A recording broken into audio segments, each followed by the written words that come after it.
Hello everyone, আসসালামু আলাইকুম। Online করা জন্ম নিবন্ধন ফটোকপি ডাউনলোড করা কিন্তু একদমই ইজি, তাও আবার সেটি আপনার হাতে টাকা স্মার্টফোনটি দিয়েও করতে পারবেন।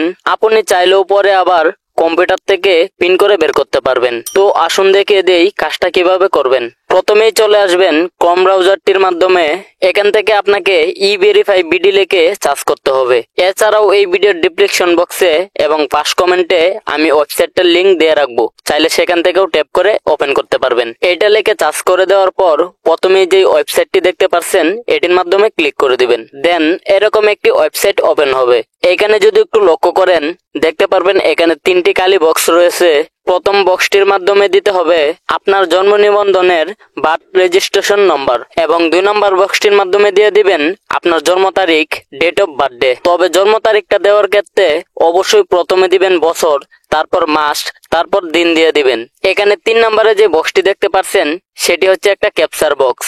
এর উপরে এখানে কিছু সংখ্যা দেখতে পাচ্ছেন। মূলত এখানে 2 প্রকারের সংখ্যা দিয়ে থাকে, হয় যোগ না হয় মাইনাস দিয়ে থাকে। আপনার ক্ষেত্রে যে সংখ্যাটি দেওয়া হবে যোগ কিংবা মাইনাস করে যে ফলটা আসবে সেই ফলটাই নিচের বক্সে দিয়ে দিবেন। দেন এখানে আমি আমার জন্ম তারিখ অনুযায়ী registration number, date of birthday এবং ক্যাপচার কোডটা দিয়ে দিয়েছি। আপনার জন্ম নিবন্ধন অনুযায়ী সবকিছু দেওয়ার পর নিচে থাকা সার্চ বক্সে ক্লিক করে দিবেন। সো এভরিওয়ান, এখানে দেখতেই পাচ্ছেন এখানে কিন্তু আমাদের জন্ম নিবন্ধনটা চলে এসেছে। তো আসুন আপনাদেরকে দেখিয়ে দেই এখান থেকে কিভাবে জন্ম নিবন্ধন অনলাইন কপি ডাউনলোড করবেন। এখান থেকে জন্ম নিবন্ধন অনলাইন কপি কিভাবে ডাউনলোড করবেন সেটি দেখানোর আগে আপনাদের কাছে ছোট্ট একটি রিকোয়েস্ট, যারা এই চ্যানেলের নতুন দর্শক রয়েছেন প্লিজ চ্যানেলটা সাবস্ক্রাইব করে সাথেই থাকুন।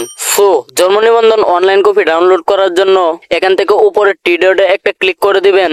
তারপর নিচে থেকে এখান থেকে শেয়ারে ক্লিক করে দিবেন। দেন ক্লিক করার পর দেখতে পারবেন এখানে এরকম কিছু অপশন চলে এসেছে। এখান থেকে পিন অপশনটার মাধ্যমে একটা ক্লিক করে দিবেন। ক্লিক করার পর এখানে এরকম কিছু অপশন দেখতে পারবেন।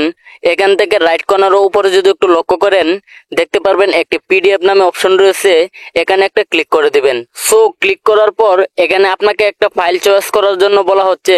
তো এখান থেকে আমরা কোনো রকম ফাইল চয়েস করব না, জাস্ট নিচে থেকে সেভ অপশনে একটা ক্লিক করে দিবেন।